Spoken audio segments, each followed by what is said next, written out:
There is a reason that you're here, whether it's the first time you come or the only time you come on Easter, or whatever that reason is. I'm not too worried about that today. I'm just worried about what the Lord's going to do about it today.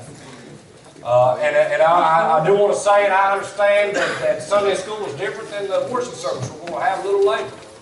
It's not me here to preach to you and try to get you saved. If that happens, that's great, but it's going to try to be a lesson time. And so, like I normally do at my normal Sunday school, we'll pray and we'll get started. We'll talk about some things in the past that we've been talking about to lead us up where we're at. And the message will be a little different today. Today is Resurrection Sunday. There is no doubt. This is the day that the Lord Jesus come out of the tomb. It is the day that when everybody presumed Him dead and that He couldn't defeat hell or anything else, that He did. It wasn't the day that He died on the cross that I'm so fascinated about. It is the day that He rose from the grave. He could die on the cross and stay dead, and then today has no meaning at all. You understand? Then He's just a man like the priest and others assumed that He was dead. But not, because He rose from the grave, and that's what makes Him the true Savior, the reason He died for our sins that we go to heaven. So of course today we will have somewhat of a lesson on resurrection. We're not going to talk about Jesus resurrecting. I'm sure probably the pastor of the church might talk a little bit about that today, being given it's Easter. But we're going to talk about resurrecting yourself. We're going to talk about a definition. One definition of resurrection is the revitalization or revival of something. It doesn't necessarily mean the resurrecting from the grave when you was dead. Resurrection can be used in different types of sentences with different meanings. Today we're going to talk about reviving and resurrecting yourself. Resurrecting your attitude. Resurrecting the things that are around you. Maybe getting back to where you was as a Christian. Maybe getting back to where you was to just be a decent human being in society. I don't know what your problem is today. But we will be talking about resurrecting yourself, resurrecting your life today. Past lessons, what we learned, we've been learning about knowing God more and how we want to know God more. And what it is to know God more. And we talked about we're going to do that through our actions. We've been talking about actions and different actions that we can do. Reading your Bible being one. Praying was another one that we've done. We've done it all the way to January, those that don't normally come. We've been talking about faith without works is dead. Not to get to heaven, but if you're going to be a Christian, you should act like a Christian. If you're going to be saved, you should act like you're saved. Actions should show that. So we've been talking about different actions. I've already talked about church attendance, or today would have been a great day to do that, given the crowd today. But today we're going to talk about it's a little bit different. It's not so much of an action. It is an action that you can do. But in order to do anything that we've been talking about since January, you're going to have to get yourself out of some hole. You're going to have to get yourself out of the hole that you're in. Some people right now ain't on the hole. Some people's on top, and I understand that. Maybe you've already come through your hole. Many of you know my story, and that's what I'm going to attempt to try to talk about today with my dad and one of my stories, and we will see how I get through it. I do not know how it's going to turn out, but there will be times you're going to be in the hole, if not already in one, or getting ready to go through one. We're going to talk about resurrecting yourself up out of that hole. We'll go ahead and pray. I'll pray today, and once again, I want to say Happy Easter, and I'm glad that you're here and a part of this Sunday school. Dear Lord, I love you and I praise you and thank you, Lord. I pray for your help today. I pray for your strength today. I pray for your peace. I pray that there be someone that gets something out of this lesson, Lord. And again, like we've said from the beginning, I pray that we can apply some instruction or some teaching into our life and use it, Lord, and use it for your glory. And not only to benefit you and what you're worthy of, but it would benefit our life as well. I pray that I'd be able to be a tool in your box, to be used today, Lord, that the words that I say will be exactly what you'd have me to say. And once again and always, I'm humble and unworthy of the position I'm in. I thank you, amen. All right. If I go kind of quick, I do apologize, but we have to be done at a certain time. There'll be a children's play and things like that. And there's big things happening in this small part of this. So, I said the other day, I don't remember if it was last week or the week before that, but I said that you were in full control of your attitude. I said you are in full control whether you can have a positive or a negative attitude. Whether you're positive or negative on your outlook in life. That's what I talked about. I said that it is up to you to make that decision. Yes, bad things are going to happen. Good things are going to happen too. It is still up to you to decide your attitude, the outcome of that situation, what it's going to be. And I'm not saying to be happy about something bad happening, but the general outcome of your attitude can be positive. And you can change it. You can affect the things that happen around you in your life. Today we're going to talk about the woman who touched Jesus' garment. And again, I've already dubbed this lesson to resurrecting your life, revitalizing your life. And today we're going to talk about the woman who touched Jesus' garment in hopes of resurrecting her life. And I wanted to ask, when Jesus passes by you, would you touch him? We're going to get into the lesson. When your life is passing by you, are you going to grab it? If life's just going by and you just blowing through the wind and however it ends up is fine and dead and gone and nothing remembered, are you going to grab life? You're going to resurrect yourself out of your home. There is no better day than today to start. Yes, it's Easter. Yes, it's Resurrection Sunday. Yes, we're in church, so all of the things I say is just what you say in church. But hear me and hear me well from someone who didn't take chances of days that he should have grabbed a hold of life and waited till later. Today is just as good a day to grab a hold of your life today. Regardless of the situation and the hype and the hoopla, today is far better than tomorrow to make a decision. Mark chapter 5. It mentions this 2 times that I know of in the Bible. The main of the story is in Mark chapter 5. The woman that touched Jesus' garment.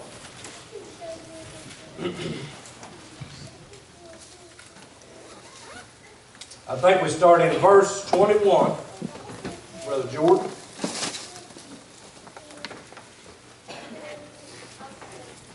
If you have a study Bible, it's probably telling you about, probably says Jairus', I guess that's how you say it, daughter was raised.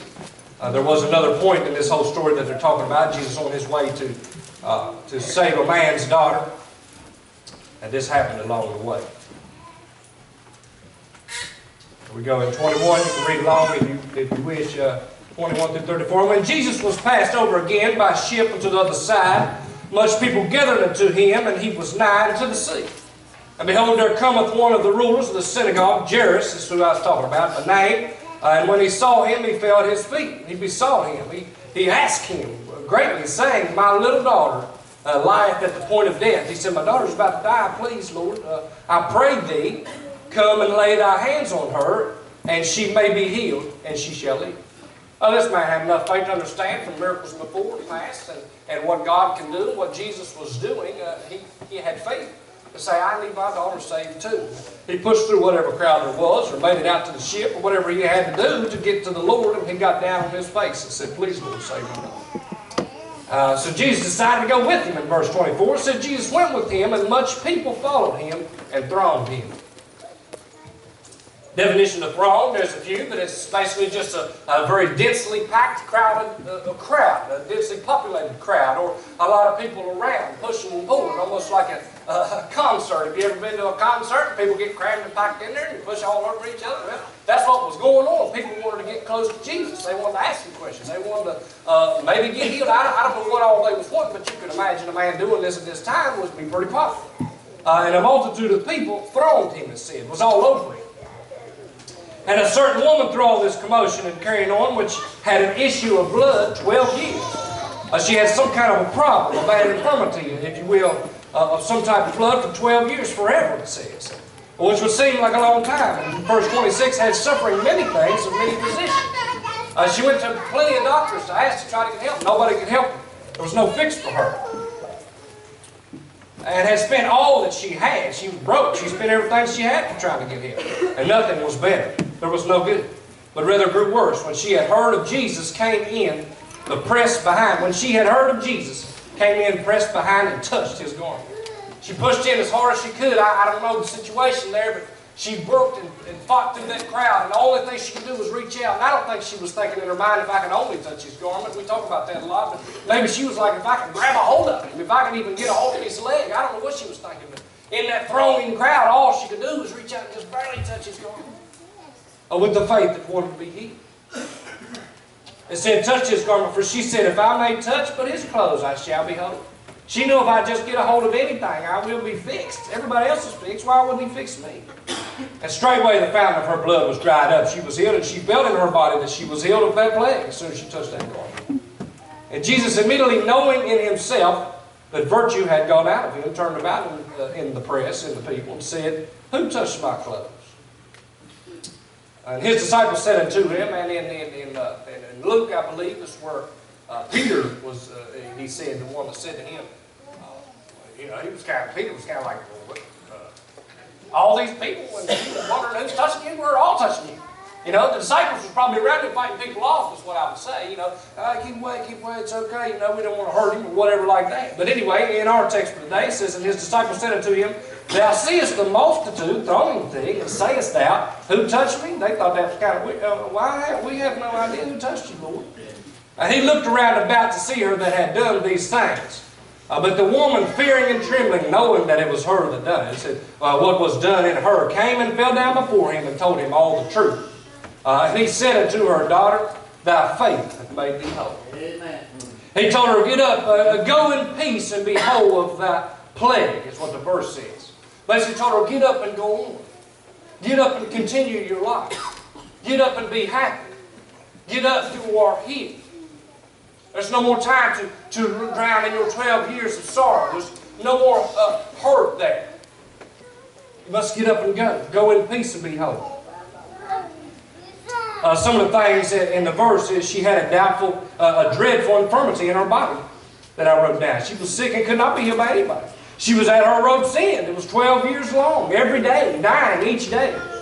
She didn't give up even when the other physicians couldn't help her. She continued to spend all that she had. Verse 26, was broke, penniless.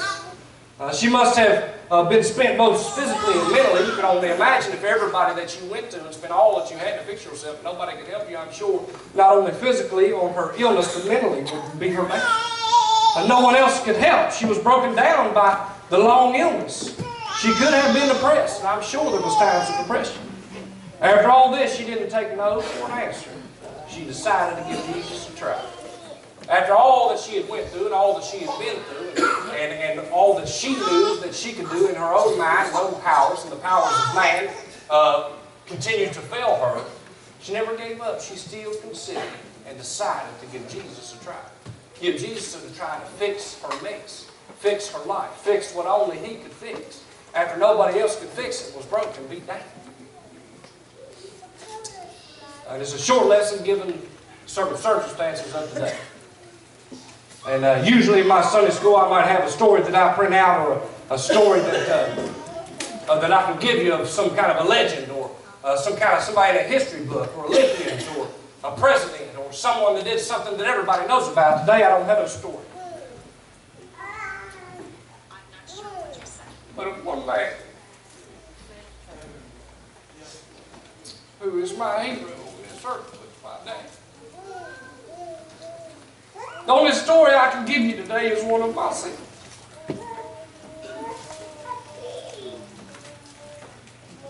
I can remember when we first found out that he was sick and that cancer was going to die. I can remember the phone call from my sister when I was at my old house. I can remember she called me to try to figure out what I felt about it. And she was kind of crying and sad and tore up about it and was explaining things to me that I already knew. And she was just finding out the news is what it is. And I can remember that phone call that I had with her. I can remember working with him after he was sick. We worked all the time, and I can remember him having to take rest and lay down. And that wasn't his norm by no means. He was the strongest worker that I've ever seen today. And I can remember having to work with him and just continued working. What I was doing, I can remember we was hanging furniture strips in the basement at this time that I pictured.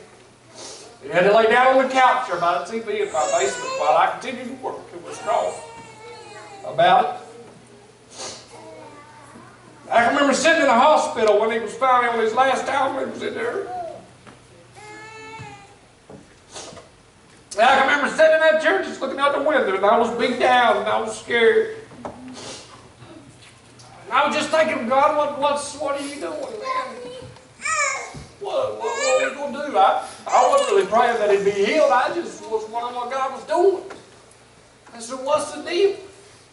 What's next? And I remember I was looking out that window and my best friend was going out. My shield was gone.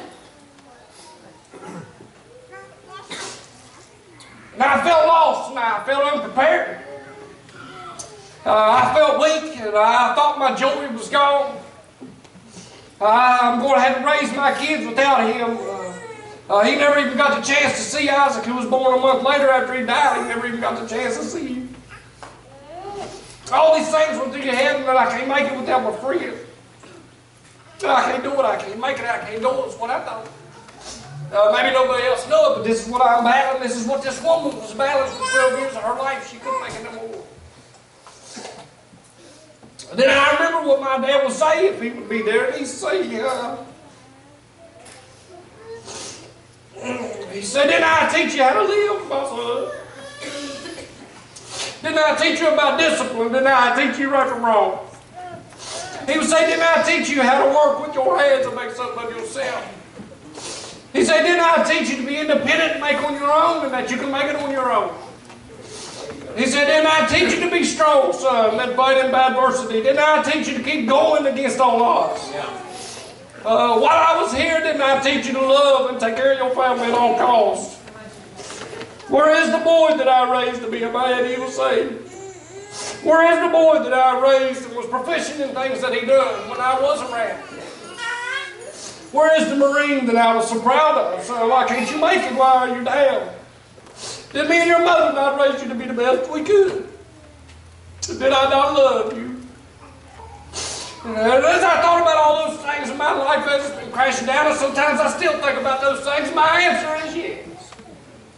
If he would say them things to me in my head, which I know that he would, my answer was yes. And he said, then get up, son. Right. Then get up, son, and do what I taught you. Then get up, son, and use what I give you. Yeah. Then get up and go on with your life, son. Get up and be happy, son. Get up and use what I taught you. If that's what I done. And as I thought about all that, I thought of a Savior. And I thought of the Savior that said, didn't I give you a book filled with promises? And I thought about this Savior that said, didn't I leave you a book filled with everything that you needed to know to make it in your time, in your home, when you need to be resurrected? Didn't I tell you about me making the whole world at the beginning? And didn't I tell you about how I saved Noah the good man? And then what about all the Israelites that I told you that I saved time and time again? Didn't I tell you how I provided always for King David in this book? Didn't I tell you about Job, he said? Didn't I tell you how Job lost everything and Job was torn down and beaten, nothing and sick and died? And I gave it all back to him and I took care of him. Did I not tell you about that in my book? Did I not leave you about 150 songs of praise for you to worship with and think about and sing about and read about and worship and communion with me? Did I not tell you of wisdom and knowledge and vanity in Proverbs, Ecclesiastes, and so on? Did I not tell you about those things? How to live, how to make it through life, how to be wise, and what the beginning of wisdom was the fear of me? Did I not tell you those things? Did I not tell you how to love in the book of Song of Solomon? Did not all the prophets in here tell you about me, tell you I was coming? Did I not come to save you? Did I not die on the cross for your sins? Did I not tell you about that? What about today? Did I tell you I rose out of the grave?